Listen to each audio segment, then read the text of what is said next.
And we're back. And today we're going to take a look at the Yokomo RS 2.0. We're not only going to take a look at it, we're going to open it up, see what's in there, go over all the parts, and we're going to do a build. There's a guy at our local track that is super busy right now.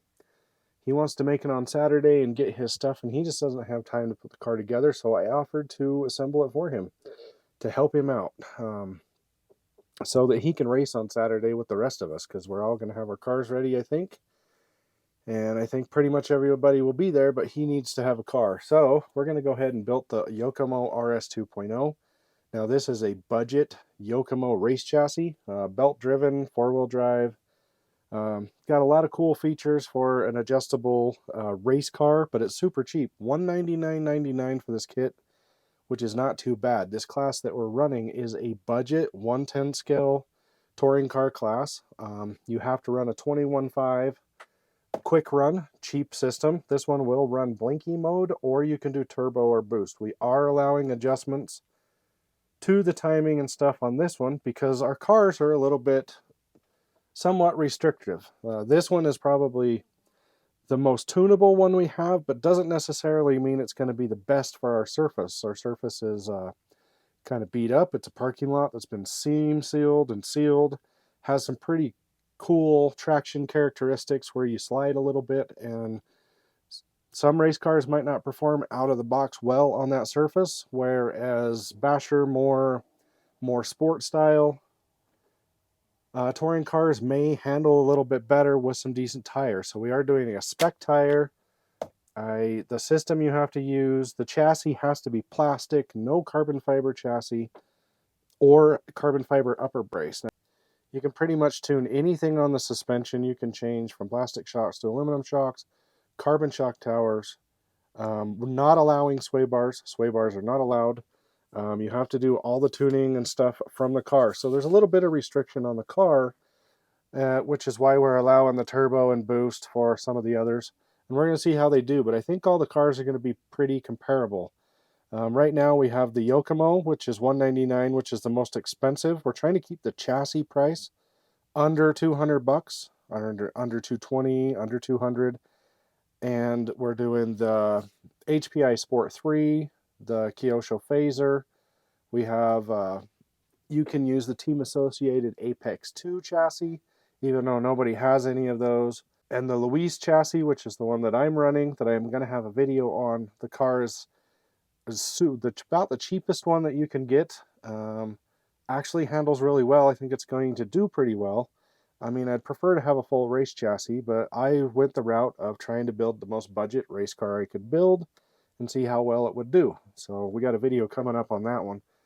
The tires we're using are the Team Corrali 32 Shore. Now I know that temperature may change, but some of these cars might need the traction. So we're going to stick to the 32, see how that goes. As the temperatures get higher, may need to go to a 36, but we'll see. But for now, 32. Servo is totally optional. You can use whatever servo you want, and you have to use a licensed body. It has to be a licensed manufacturer's body.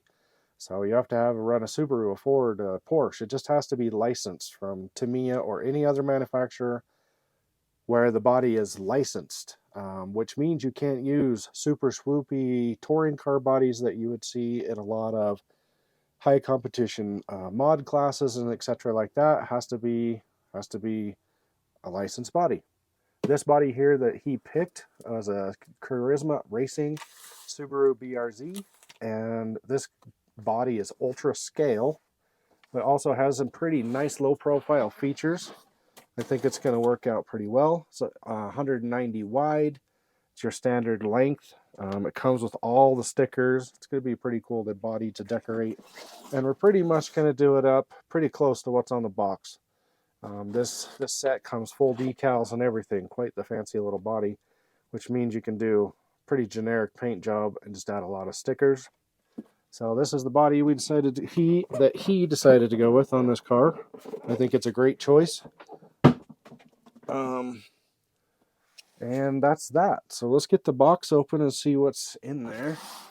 There's going to be a lot of bags of this and that.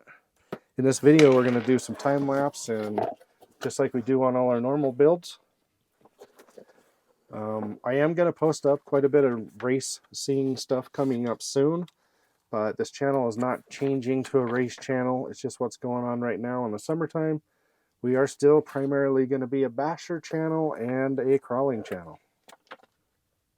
So here's the manual. I haven't built a Yokomo or seen anything in a long time, but they have a lot of information listed, multi-language. We will let you know how the manual is if we find any mistakes in our build. A little bit of advertisement, stickers, most everything is in Japanese.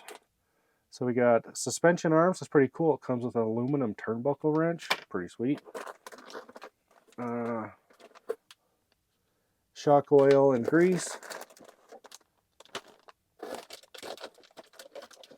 Here's the main chassis, which is just a plastic chassis.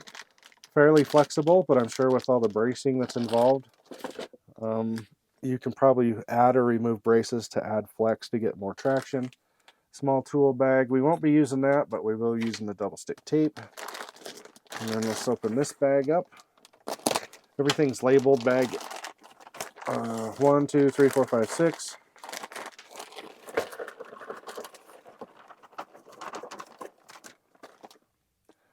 So we got bumper, battery bars. I think that's the diff mounts. There's the shock bag. It's got plastic shocks in this kit. It is a belt-driven four-wheel drive, as I said before. It's got equal length belts front to rear, which motor guard, battery brake, or servo mount, servo horns, etc. So anyway, that's how this kit looks. Let's go ahead and get started and see where we got to go first.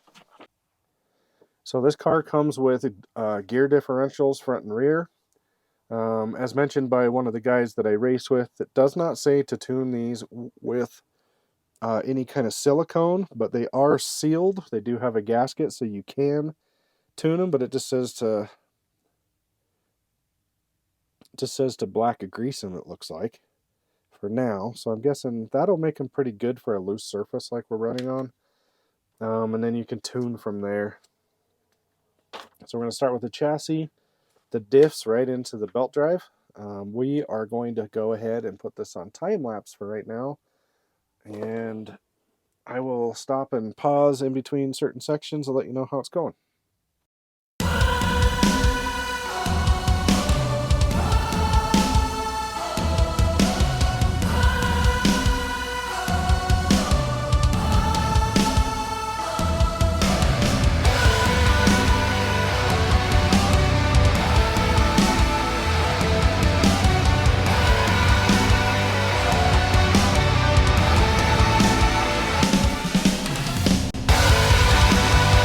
Okay, so adjusting these cams is pretty easy once you get the top cap on.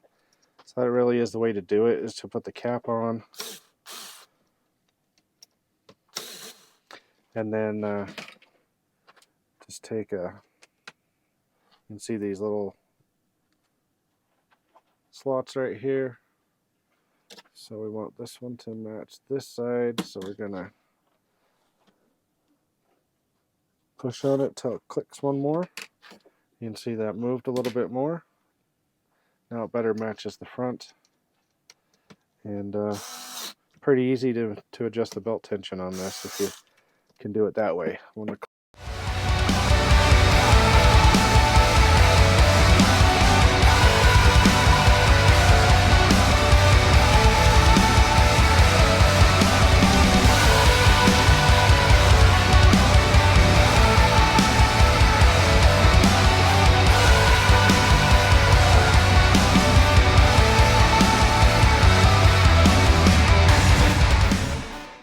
Okay, guys, we got to this point. We got the steering in. A lot of turnbuckle making, which is my least favorite thing, is turnbuckles and links. Second unfavorite thing to do is shocks. They're coming soon. It looks like we're putting suspension together. So we're going to do axles, hubs, and I'm sure suspension arms next, and then we'll get to the shocks.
Okay guys, we got the chassis all built. We just need to fit the body to it and put in the electronics. I need to get this thing built by this weekend, so we need to get a head start on the paint. So instead of doing electronics now, I'm going to cut and fit the body. The only thing I could say is they kind of said adjust your cams for the belt tension pretty much at 0. I didn't feel like the tension was good, but this little tensioner, there's a little tensioner here that I ended up putting in. But I've been through the manual multiples of times. I don't see it in the manual, but it's in a bag, and it definitely fits right there. Has a little keyed hole and then a screw. Fits perfect. It actually lifts the belt up off the rear suspension holder. And so I had to loosen the belt again to fit that in, but I'm pretty sure that's where it's supposed to go. I don't know what I'm missing, but I went through the manual multiple times, didn't see this piece. I don't know if you don't need it or if it was added later, not totally sure. The front doesn't have one, so the front tension is just a little bit. I don't think it's too bad. It's probably going to take a couple runs, a little heat. It's supposed to be really hot this weekend when we run, so everything will probably loosen up pretty good. I know these belts don't stretch a lot, but just the running in should probably let them settle a little bit. Everything flows pretty smooth. We got the tires on it. We got the Team Corrali 32 Shore on here, which is exactly the same as like the Matrix and a bunch of other brands. They seem to work pretty good on the cars we've tested them on. So anyway, we are going to get this Subaru BRZ body fit to this car. And yeah, this build went really smooth. I think I built it in about 3.5 hours-ish. I don't know if that sounds slow or not, but I didn't know that I'd make it all the way through the whole kit. So it wasn't too bad that we got it done. Let's see if we can get the body fit so we can get some paint on it tomorrow. Alright guys, here's the finished video of the Yokomo RS 2.0. The finished product. I let Alex go ahead and put all the stickers on. He put the wing on and everything and finished it up. Turned out really good. Today's race day, so we're going to figure out how this car will handle. We ran on the Yokomo yesterday of Greg's and it worked really good. Anyway guys, we'll throw in some racing footage at the end of this video. Hope you like this video. Please like, subscribe, and share, and thanks for watching.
broke it. Look at your tire. Your tire's like this.